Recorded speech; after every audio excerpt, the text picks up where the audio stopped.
how do I handle the distress or the stress that is created by the suffering of a very close relative, like husband or wife or kids. They are suffering, they are hospitalized, they are having some pains, and how do I handle that? They are very close to us, then how do I handle that distress? This is number one. And follow-up question is, how do we handle death of those people? Like husband dies, wife dies, sometimes the children dies in accident or some due to some illness, etc. So in that case, how do we handle it? We understand that death is unavoidable, everybody has to die, but if somebody dies at early age where we never expected that to happen, so how do we handle it? This is a very, very important question. Even I also think so many times on this question, like if one of my close relative, my mother, father, wife, children, they are admitted in hospital or they are suffering in pain, how do I handle it? So it's easy to always advise. Kapil Muni says, even Vyas Muni says in Mahabharata that advising others is very easy, but when you go through that in reality, then the situation is completely different. All your advice will go in vain, because you advise because it's easy for you to advise as you are a third person, but when you become the first person or second person, like when you are directly impacted by your close relative, then it's not easy to follow the advice what you give to others. So I always think on my videos that before putting a video or after putting the videos, whether am I doing it or not, or whether I am just speaking for as a bookish knowledge. Yeah, most of the time I speak the bookish knowledge, but when the pain comes in my life, everybody has pains and suffering. So when the pain comes in my life, I always think in the morning, early morning, I always think to a Paramatma that I revise this word Swaha and Idam Namama so many times. So Paramatma ne his janam ko diya. Paramatma gave us everything. Paramatma gave us our relation. Paramatma gave us our human body. And Paramatma owns it. The problem that happens is, the real reason for our suffering is we own it. We own, like I own my relative. I own my wife or kid or mother or father. I own them in my heart as a feeling, right? Similarly, all of us. So early in the morning, it's not easy. I'm just trying to give you I'm just trying to tell you my situation. When the situation comes to me, I will also suffer for sure. But to overcome this on a longer, in a longer period of time, what we must do on a daily basis to revise what Paramatma has taught us in Vedas. Paramatma has told, Tena Tyaktena Bhunjita. It's a very powerful statement of Yajurveda. Extremely powerful. Sorry, my background is little noisy. I'm in a parking area. So, Tena Tyaktena Bhunjita. Isha Vasyam Idam Sarvam. Isha Vasyam. Actually, Vasyam, one of the meaning of Vasyam is covering. Covering. Paramatma Isha. Isha Ishena. Isha is in this mantra. Isha word is coming in Tritiya Vibhakti. In Sanskrit, Tritiya Vibhakti is Ishwar ke dwara. Ishena Vasyam. Isha Vasyam is actually Ishena Vasyam. Paramatma has covered this entire universe with him. So the entire universe is within Paramatma, and Paramatma is like a cover. He is the protection, he is the cover, and everything in this universe, Jad Chetan universe, is within Paramatma. So Ishena Vasyam. Paramatma not only resides, but he has covered everything. And whatever activity we are doing is we are within Paramatma. So Paramatma says, Tena Tyaktena Bhunjita. Paramatma says, this is not yours, this is mine. So every day in the morning, Kasya Svidhanam Tena Tyaktena Bhunjita, please revise. Write down in your board. If you are having a separate room for you, write down in a bold font, Tena Tyaktena Bhunjita. Ma Gradaha Kasya Svidhanam. Dhanam means not only your money. Dhanam means money, literal translation, but Dhanam here means your knowledge also.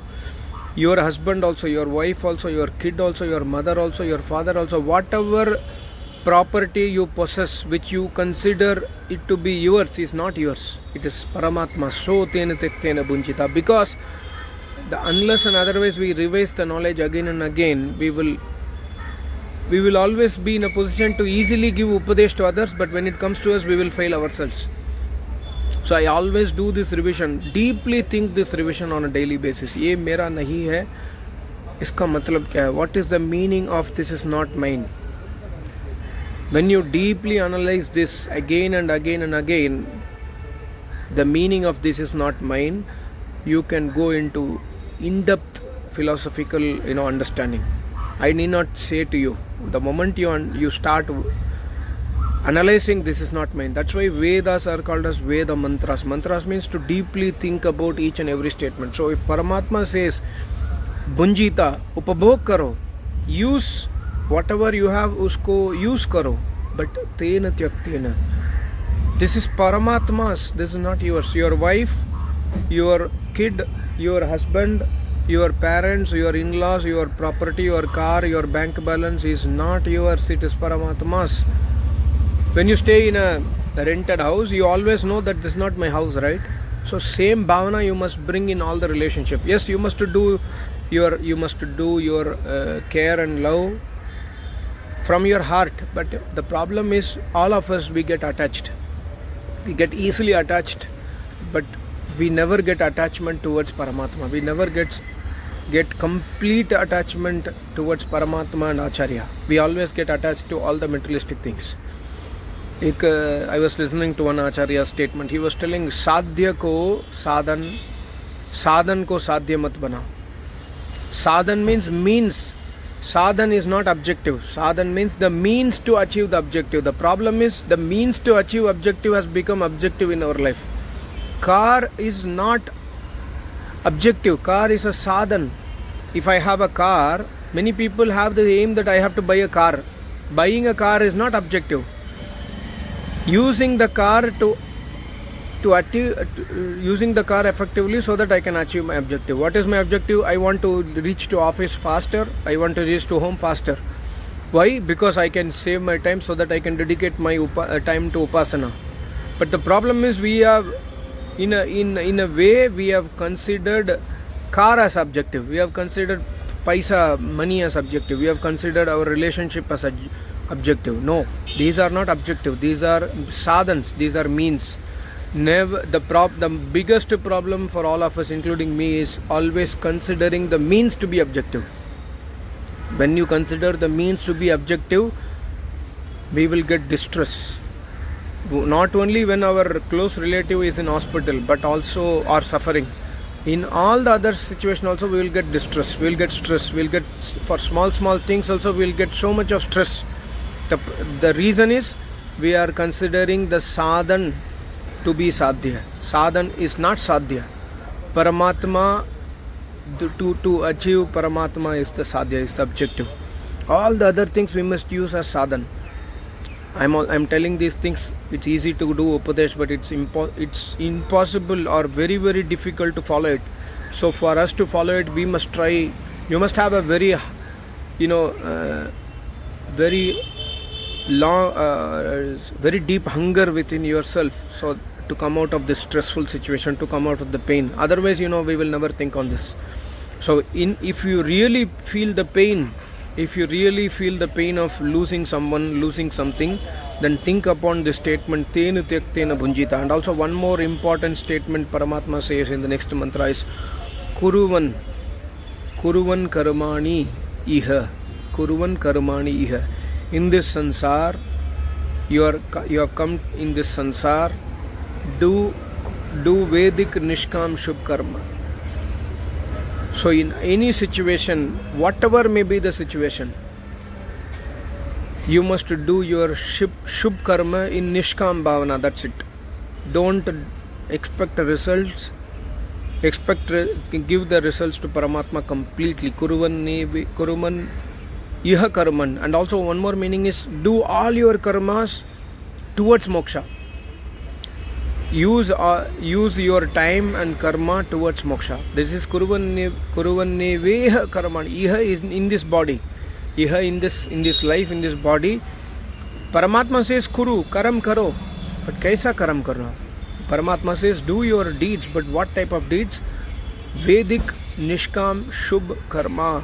These are all very, very easy to speak. But extremely difficult to follow.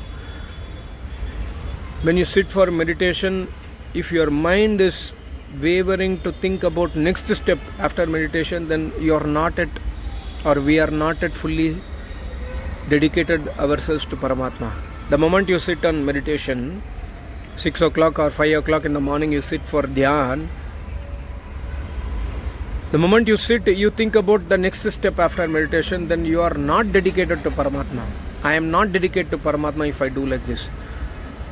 When you start dedicating your life, your time, your mind, your buddhi, your property, your wife, your husband, your children to Paramatma, you will not enter into stressful situation in life. Any situation you will be able to handle. Yeah, maybe in front of you somebody dies, like your children die in front of you, or your husband. You didn't expect the husband to pass away or wife to pass away. That was some short period of time you will get disturbed, but you will again, with this knowledge of daily revision, you can rebound immediately. Otherwise you will go into depression and other things. You will start hating Paramatma.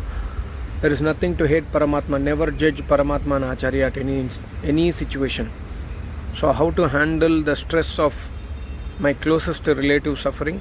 Only by doing this practice. And also teach this practice to your close relative. Like you must tell like I tell my wife, and wife must tell to husband, that practice this so that tomorrow I am suffering, you are so much attached to me, and I am suffering, you will get into distress situation. So try to practice tena tyaktena bunjita. Try to revise day in and day out, in the morning, in the afternoon, in the night. Try to revise and try to concentrate upon idan namama. Why this is not mine? This is not mine is a statement, but why this is not mine is the reality. That is the reality which we must focus on. So these are some of my thought process for this question. I will come back to you in the next video. Thank you so much. Namaste. Om.